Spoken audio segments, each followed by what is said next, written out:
Hello friends, welcome to GS property. ఈరోజు వెళ్తున్న road మనకు స్టేట్ హైవే అండి, అల్లాదుర్గ్ టు గంగవార్ రోడ్. ఇది రీసెంట్గానే మనకు 100 ఫీట్గా శాంక్షన్ అయిపోయింది. ఈ రోడ్ నుంచి కేవలం మనం ఒక ½ కిలోమీటర్ బీటీ రోడ్కి వెళ్ళాలి. ఈ బీటీ రోడ్ ఫేస్లోనే మనకు 24 గుంటల భూమి సేల్కి వచ్చింది.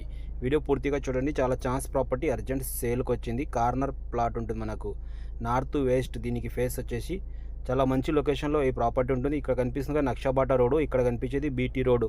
ఈ రోడ్ కార్నర్లోనే 24 గుంటల భూమి ఉంది. డైమెన్షన్ ఇలా ఉంటుందండి, మనకు 2 సైడ్ రోడ్డు, కార్నర్లో ఈ ప్లాట్ ఉంటుంది. చూడండి, 24 గుంటల భూమి తక్కువ రేట్లో వచ్చింది. కేవలం 28 లక్షలు చెప్తున్నారు. స్లైట్లీ నెగోషియబుల్ ఉంటుంది. లొకేషన్ వచ్చేసి మనకు సంగారెడ్డి డిస్టిక్, జైరాబాద్ డివిజన్, న్యాల్కల్ మండల్లో ఈ ప్రాపర్టీ ఉంటుంది. మీరు కంకోల్ టోల్ గేట్ నుంచి డైరెక్ట్ ల్యాండ్ కాడికి చూసుకుంటే ఎగ్జాక్ట్ మనకు 40 కిలోమీటర్స్ అవుతుంది ఫ్రెండ్స్. జహీరాబాద్ నుంచి చూసుకుంటే 20 కిలోమీటర్స్లో ఈ ప్రాపర్టీ ఉంది. చాలా ఛాన్స్ ప్రాపర్టీ. ఈరోజు అర్జెంట్ సేల్కి వచ్చింది. 24 గుంటల భూమి డాంబర్ రోడ్కి ఆనుకొని ఉంటుంది. చూడండి, నీమ్స్కి దగ్గరలో ఈ ప్రాపర్టీ ఉంటుంది. Thank you.